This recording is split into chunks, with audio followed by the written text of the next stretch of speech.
ជំរាបសួរលោកគ្រូទាំងអស់និងបងប្អូនទាំងអស់ជាក្រុមជំនុំនឹងខ្ញុំពីមុនមកខ្ញុំមិនទាន់ជឿព្រះដូចជារៀងរំបាកដល់ឥឡូវខ្ញុំជឿព្រះនឹងជាមួយទៅដូចជាវាបានសុខស្រួលដែរហើយក្រុមជំនុំទាំងអស់ហើយដែលក្រុមបងខុននិងគ្រូបានេះគាត់នាំខ្ញុំមកក្នុងក្រុមជំនុំនឹងមករហូតមកហើយខ្ញុំពីដើមមកមិនទាន់ជឿព្រះនោះ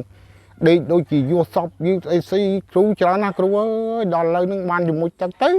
ដូចជាអត់ដែលមានសពអីទេតែសប្បាយចិត្តរសាយចិត្តដល់ថ្ងៃរស់ស៊ីអីក៏មិនសូវខ្វាយខ្វល់ដែរតាំងពីគ្រូនាំមកជឿក្រុមព្រះនឹងដូចជាសុខសប្បាយរាល់ថ្ងៃដែរ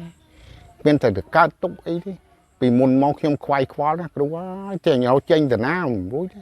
ដល់ឥឡូវបានគ្រូនាំមកបានជាក្រុមជំនុំជឿព្រះហ្នឹង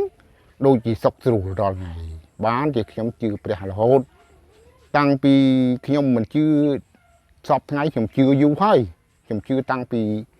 ដែលព្រះជួយសង្គ្រោះដែលកាត់ជើងឲ្យខ្ញុំបានដើរសពថ្ងៃហ្នឹងតរហូតតឥឡូវនេះខ្ញុំជឿរហូតមិនចោលទេ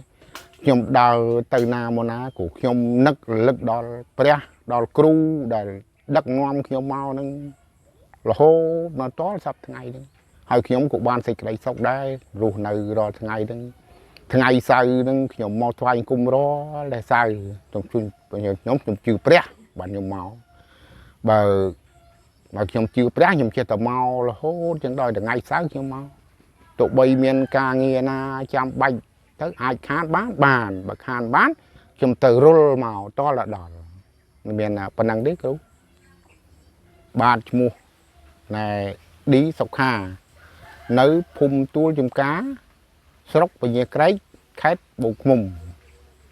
ខ្ញុំបានទៅជាមួយទឹកជាមួយគ្រូនៅឯបូកឃ្មុំកាលពីថ្ងៃទីតាំងពីថ្ងៃទី20ខ្ញុំបានជាមួយទឹករួចអស់ហើយអត់មានបញ្ហាទេខ្ញុំចាប់ជឿនឹងមិនជឿឥឡូវខ្ញុំជឿយូរហើយបាទគ្រូដឹកនាំមកខ្ញុំមកតាមមកជំនឿខ្ញុំជឿយូរមិនជឿឥឡូវខ្ញុំជឿយូរហើយបំពេវនាវដែរគ្រូប៉ុន្តែគេថាគេចាំមើលសិនចាំមើលបើប្រកាសគេនឹងធ្វើបើមិនប្រកាសគេអត់ធ្វើទេគ្មាននិយាយមិនទេគាត់តែនឹកថានឹកឃើញជាជឿព្រះធ្វើតាមដែលព្រះបន្ទូលមកហ្នឹងធ្វើតាមហ្នឹងឲ្យទឹកឋានអីធម្មតាខ្ញុំដេកទៅយកសពយកអីមិនស្រួលទៅខ្ញុំឲ្យទឹកឋានដល់ព្រះហើយដល់ទឹកឋានទៅដូចជាវាលែងដែលឃើញដែលសពនោះណាសពទៅពីនោះដែលអត់ដែលឃើញអីទេនោះគឺខ្ញុំដេកស្រួលមានប៉ុន្តែខ្ញុំអត់តាមមានដែរមកបបួលខ្ញុំដែរប៉ុន្តែខ្ញុំមកស្ដីឲ្យខ្ញុំពីមុខពីក្រោយប៉ុន្តែខ្ញុំថាដាច់ខាតខ្ញុំអត់ទៅខ្ញុំថាគុំសង្ឃឹមខ្ញុំអត់ទៅវិញទេខ្ញុំទៅនោះហើយខ្ញុំជឿទុកចិត្តជឿលើព្រះនឹងហ្មង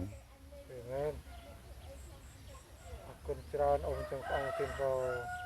ជម្រាបលាអង្គលោកឯងជម្រាបលាគេណាខ្ញុំសូមជម្រាបលាបងប្អូននិងគ្រូអ្នកគ្រូ